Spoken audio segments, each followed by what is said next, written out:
Well, hello everyone. This is Marcos with M.A.D Motorcycle Adventure Dog. That's me. Hey, hey.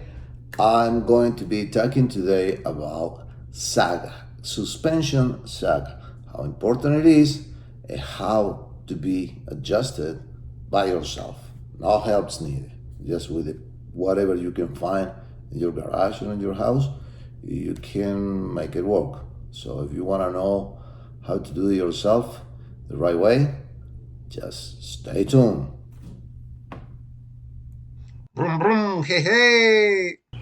Hola amigos, Marcos here again with M.A.D Motorcycle Adventure Turk. I'm getting everything ready to do as I promised, to show how to set the sag solo, just yourself, no help, no nothing, with just a handful of little things that you can find from home. And I hope you enjoy. Well, that's what I did. See, I just attach that bar with the seat clamp right there, pretty much in the same elevation of the shaft of the axle, and zip tie a little stick this way, another stick that way, with a zip tie right there, so that way it doesn't move. I got the bike right now over my stand, so the rear wheel is completely out of the ground right now, and I have a mark right there. That's the highest point that I get, and I was moving it a little bit, so that's what I changed. But what we need to do right here, it is a mark line with Sharpie.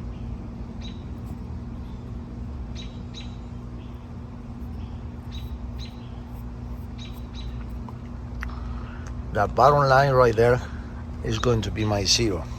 So now what I'm going to do, I'm going to take the bike down on the ground, and I'm going to adjust, double check what is the sag that I have. The suspension travel in this bike, it is 185 millimeters, so my sag supposed to be somewhere around 61 millimeters. That it is about 30%, and it is a really good starting point. You can go a little bit more, a little bit less, but 1/3 of the whole suspension travel, probably it is the best thing to do. I'm gonna show you how to. Well, what I like to do, it is put the bike right next to a wall or something, so that way I can lean over there. That way I can stand up on the pegs and be off the seat with all my weight, with my gear on, helmet, backpack, whatever you usually ride with the bike. And what I'm doing right now, it is standing on the bike, and I can see, you guys can see right there how my second line is going to be.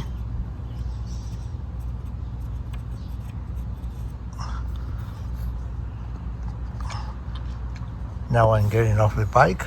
I'm gonna measure that. It is supposed to be around 61 millimeters. If it is now there, if it is less, we need to take some preload off, and it is more, we need to put more preload, and that's all. As you can see right now, my preload right now is a little too hard. I have it about 50 millimeters, and it's supposed to be around 60. So I have to remove a little bit of tension on the spring and try again. In my case, I do not have easy way to adjust this, so I don't know if you guys can really see it. I got this nut right there, and I'm using a little long bar, and the hammer, they put the end in the hole and then just hit it with the hammer and get it loose.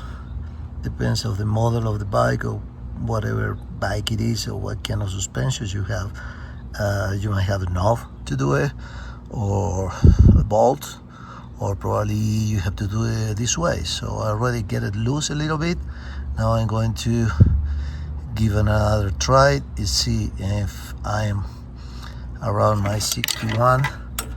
That's the sag I need. Well, one more time. This one looks like it's gonna be the last one. Standing on the pegs, just jump up and down a few times to mess around with the suspension. You can see it there on the back how it goes. And then it is right there. And now you have two options.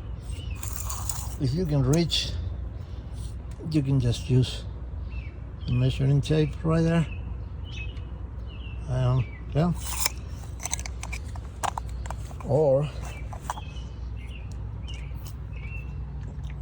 you can make another Sharpie line and then get off the bike and measure. I think that I have it ready to go. So that's the tricky part. Get off the bike.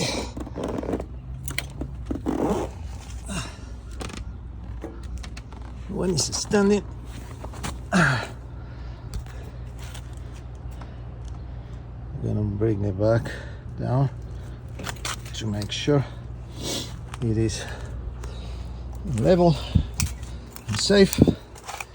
Then we're gonna measure for my line right there,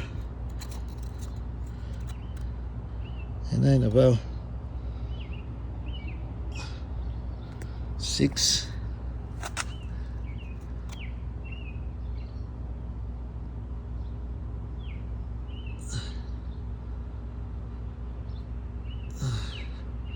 Right there,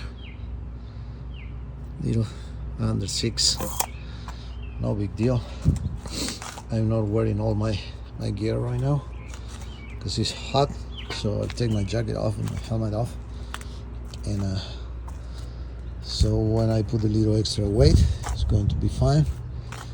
And that's how you can set the suspension side in your motorcycle by yourself. No help needed, no fancy $200 tools, just with whatever you can find at home, and make something like this and it's gonna work. So see you in the next time. Bye bye. Brum, brum, brum.